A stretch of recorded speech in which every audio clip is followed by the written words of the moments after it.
Hi, James Thurman here. This video is just a short little interview with our jeweler friend Idil here in Istanbul, where we got to visit her shop and studio and talk to her a little bit about her experiences in jewelry making. Enjoy.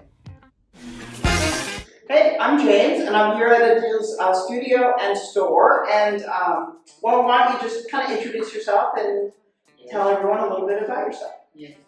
My name is İdil Laslo.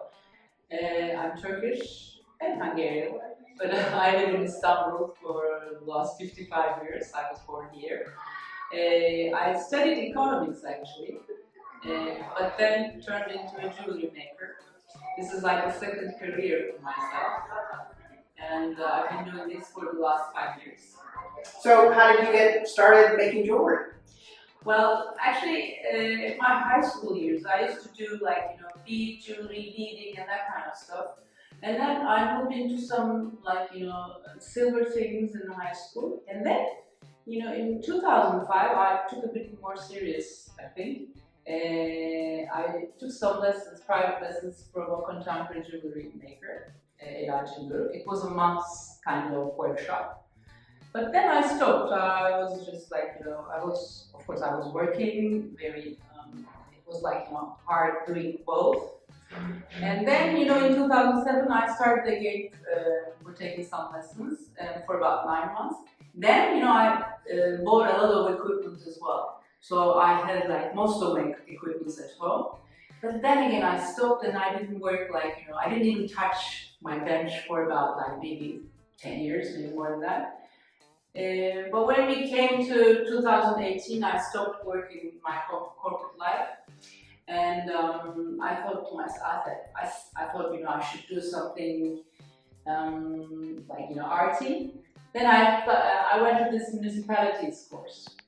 There we used to do kazas. Kazas is a Turkish It's not kind of jewelry making, but it's some sort of Textile techniques, more traditional. Yes, more traditional. So I wasn't very patient for that, and I met someone there, and I said I want to do something more with silver or whatever, metalsmithing. And then she said she was going to this lady to her studio, and I said okay, I'm coming with you. And it was then I was introduced into the Grand Bazaar. I went to this lady's workshop. But then I changed and I found my master. My master, he had been doing this for maybe 30 years then.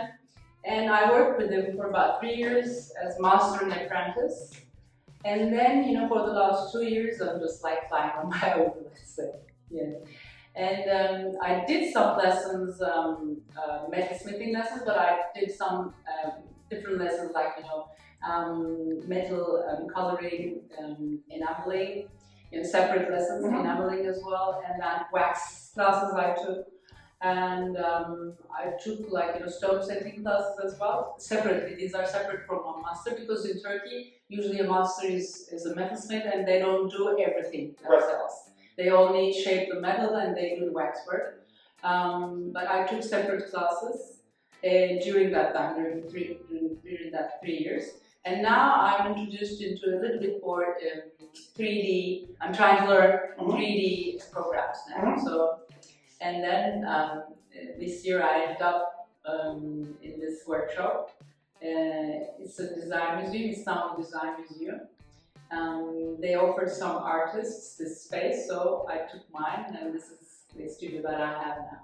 Excellent. So now that you have your own jewelry line, and where do your inspirations come from for your different designs? Actually, when I first started, it was based on the techniques that I learned or I was learning, and new techniques just gave me more inspiration because you could see that with the new techniques you could do different things.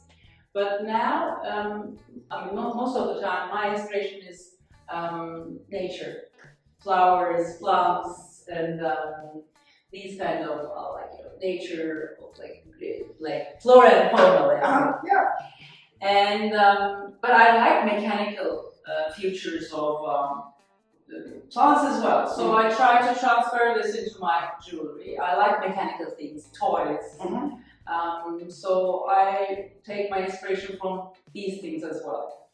And lately I am more into architecture, let's say. Mhm. So my inspiration comes basically, it can come from anything. Yeah. Anything which will interest you or which will, like, you know, take your gaze or whatever. Mhm.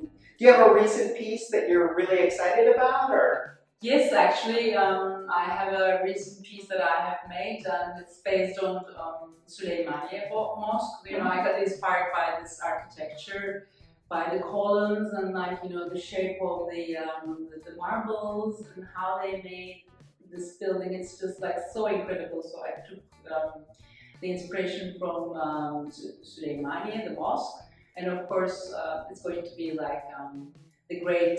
It's going to be for the great architect Mimar Sinan. So, well, actually, it's not with me right now, but you know, I will show you later on the things that I've made. Excellent. So it'll be a little line, little capsule collection. Okay, so there's going to be several different pieces in that line. Yes, exactly. It has the colors, it has the stone setting, and it's just like, you know, it's going to be a bit more oriental, but it's going to be mechanical as well. So, yeah. Excellent. So it's kind of bringing together a lot of those different interests that you have with natural inspirations, with architecture, and so many of the different kind of aspects of this amazing city here. So. Exactly. Yes. Do you have any advice for maybe like younger jewelers just starting out, or? Yeah, actually, my advice would be, it's just like you might have the talent, but working hard makes the difference. That's what I have learned. I had the talent, I knew that, of course. Without talent, you can't do this, because, you know, you have to, at least, you know, you have to use your hands, so you have to be talented. But still, like, you know, opening your mind and trying to see different things around you and working a lot. Like, you know, you have to be patient, you have to be, yes, I think these are the things that I can tell to new jewelry makers. Yeah.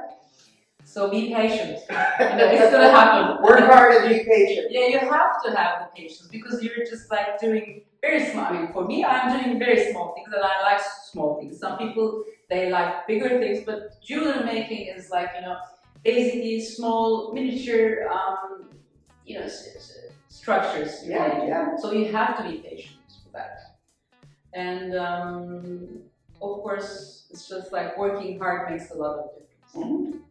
Well, I know it's just a quick little chat we're having today, but is there anything else that we didn't kind of touch on? Well, I think that was all that now. I think, yes. Great. Well, I'll definitely include some other pictures of the work while we're chatting through things. And thank you so much for taking the time to talk with us today. Thank you for coming here to my studio. Thanks, Dan. Sure, you bet. Thanks. If you enjoyed this video, please be sure to hit that subscribe button so that you can hear from me when I post future videos. Thanks for stopping by.